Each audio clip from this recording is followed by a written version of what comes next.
Happy street অনুষ্ঠিত হলো বালুরঘাটে। রবিবার সকালে এক নতুন উদ্যোগে প্রাণবন্ত হয়ে উঠল বালুরঘাটের শোভা মজুমদার সরণি।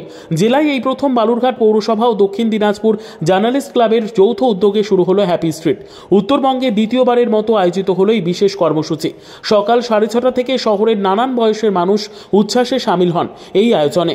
শারীরিক ও মানসিক সুস্থতার লক্ষ্যে ছিল যোগা, ক্যারাটে, জুম্বা সহ নানান প্রশিক্ষণের ব্যবস্থা।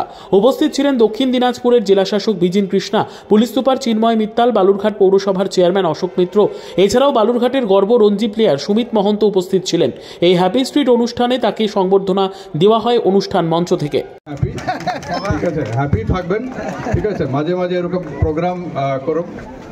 পৌরসভা চেয়ারম্যান এবং পৌরসভার এমসিআইসি কাউন্সিলর সবাইকে অভিনন্দন জানাচ্ছি এবং দক্ষিণ দিনাজপুর জার্নালিস্ট ক্লাবের সদস্যরা তারা যারা এগিয়ে এসছেন এবং যারা যারা পার্টিসিপেট করেন সবাইকে অভিনন্দন জানাচ্ছেন।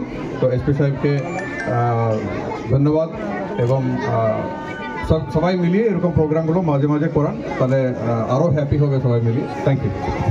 ব্যুরো রিপোর্ট, উত্তর বাংলা সংবাদ।